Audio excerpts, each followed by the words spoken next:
नमस्कार, आप देख रहे हैं मोबाइल न्यूज 24। मैं हूं नीरज कुमार। वक्त हो गया है सुबह के ताजा तरीन खबरों का। प्रधानमंत्री नरेंद्र मोदी आज बेंगलुरु में रोड शो करेंगे, साथ ही कई जनसभाओं को भी संबोधित करेंगे। बता दें कि कांग्रेस पार्टी द्वारा बजरंग दल पर बैन के ऐलान के बाद पीएम नरेंद्र मोदी हर जनसभा में बजरंग बली की जय के नारे के साथ कांग्रेस को बजरंग बली विरोधी बता रहे हैं और लोगों से भाजपा प्रत्याशी के पक्ष में मतदान करने की अपील कर रहे हैं।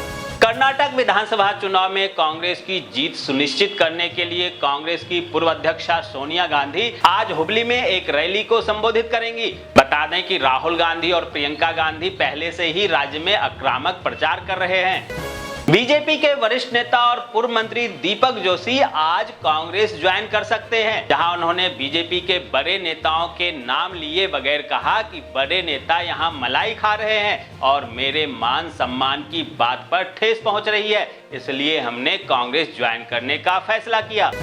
भूमि घोटाला मामले के आरोपी झारखंड के आईएएस छवि रंजन का नया ठिकाना बना बिरसा मुंडा जेल, जहां आज रिमांड पिटीशन फाइल करेगी ईडी। बता दें कि सरकारी और गैर सरकारी जमीन से जुड़े मामले में ईडी की कार्रवाई के बाद अदालत ने पूर्व डीसी और आईएएस छवि रंजन को न्यायिक हिरासत में भेज दिया था।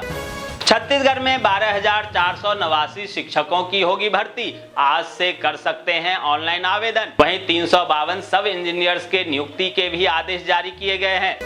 मणिपुर मामले के बीच भारतीय सेना ने कहा कि फिलहाल स्थिति नियंत्रण में कर ली गई है और प्रभावित इलाकों से सभी समुदाय के नागरिकों को निकालने का काम जारी किया गया है। वहीं आज के बाद ट्रेन सेवा फिर से शुरू हो सकती है।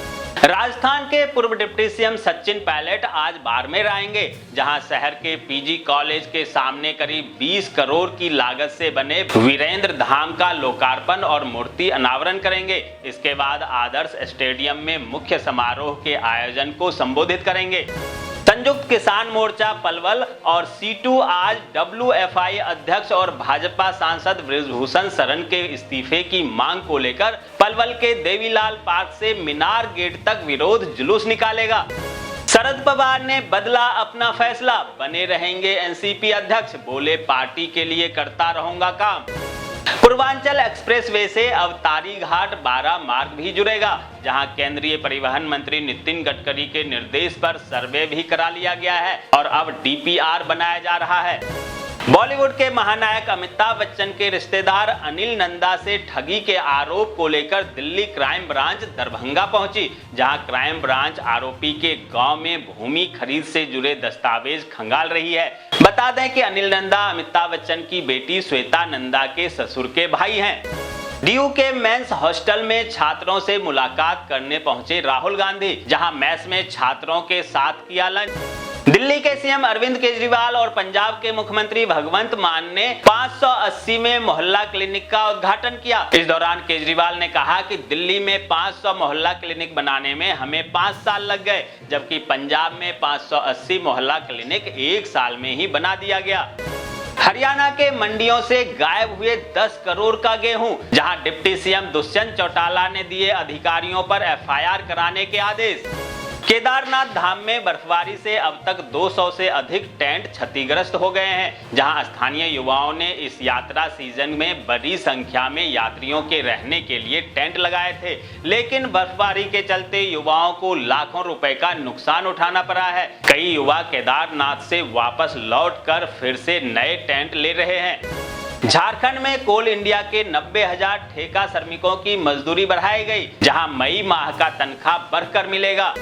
छत्तीसगढ़ के नारायणपुर में नक्सलियों के मंसूबों को डीआरजी ने किया नाकाम, 4 किलोग्राम आईडी किया गया बरामद। शताब्दी एक्सप्रेस के टीटीई स्टाफ के व्यवहार से नाराज हुई उमा भारती और रेल मंत्री से की शिकायत। बता दें कि उमा भारती जब झांसी से इस ट्रेन में बैठी तब पूरा डिब्बा खाली था। बिना स्टेशन के बाद 4-5 टीटीई आए और उसी डिब्बे में पीछे आकर बैठ गए। उनका बर्ताव और यूनिफॉर्म कार्यस्थली और जिम्मेदारी अनुरूप नहीं थे। मौसम विभाग ने हिमाचल प्रदेश के ऊंचाई वाले क्षेत्रों में आज से 8 मई तक बारिश और बर्फबारी की चेतावनी जारी की है। जम्मू कश्मीर के राजौरी में सेना के जवानों की शहादत पर जम्मू कश्मीर के राजनीतिक दलों ने जताया दुख। कहा देश के लिए उनके बलिदान को भुलाया नहीं जाएगा। बता दें कि राजौरी के घने जंगलों वाले कंडी इलाके में आतंकवादियों द्वारा किए गए विस्फोट में सेना के 5 जवान शहीद हो गए थे और एक अधिकारी घायल हो गया। पश्चिम बंगाल सरकार ने कोलकाता हाईकोर्ट से अनुरोध किया है कि वो नगर पालिकाओं में हुए नियुक्तियों की सीबीआई जांच पर एक बार पुनर्विचार करें। अब इस मामले पर अगले सोमवार को सुनवाई हो सकती है। गौरतलब है कि न्यायाधीश गांगुली को इस मामले से हटा दिया गया है। महाराष्ट्र में पिछले कुछ दिनों में सियासी हलचल तेज हो गई है। दरअसल एनसीपी प्रमुख शरद पवार ने 2 मई को अपने इस्तीफे की घोषणा की थी और 5 मई को कार्यकर्ताओं के आग्रह पर उन्होंने इस्तीफा वापस ले लिया। इसका ऐलान उन्होंने मीडिया से बातचीत करते हुए दिया। इस दौरान जहां पार्टी के तमाम वरिष्ठ नेता मौजूद रहे, वहीं उनके भतीजे अजीत पवार नदारद थे।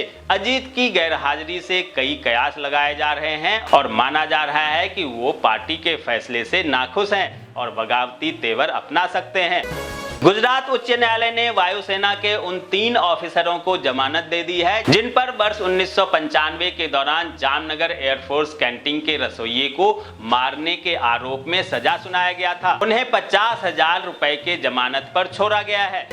देश के प्रमुख उद्योगपति महिंद्रा एंड महिंद्रा के मुखिया आनंद महिंद्रा के खिलाफ जयपुर के गांधीनगर पुलिस थाना में रिपोर्ट दर्ज कराई गई है, जहां आनंद महिंद्रा के साथ ही उनके 3 अधिकारियों के खिलाफ भी यह मामला दर्ज कराया गया है। इन तीनों के खिलाफ ट्रेडमार्क और कॉपीराइट अधिनियम के उल्लंघन और भारतीय दंड संहिता की विभिन्न धाराओं में रिपोर्ट दर्ज कराई गई है।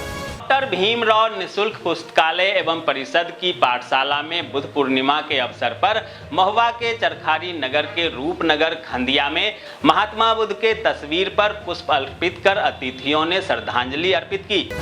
तो ये थी आज की ताजा तरीन खबरें। ऐसे ही खबरों से अपडेट रहने के लिए चैनल को सब्सक्राइब कीजिए, नोटिफिकेशन बेल को दबाइए, वीडियो को लाइक कीजिए और ज्यादा से ज्यादा शेयर कीजिए ताकि देश और दुनिया के तमाम खबरों से आप और आपके जानने वाले रह सकें अपडेट।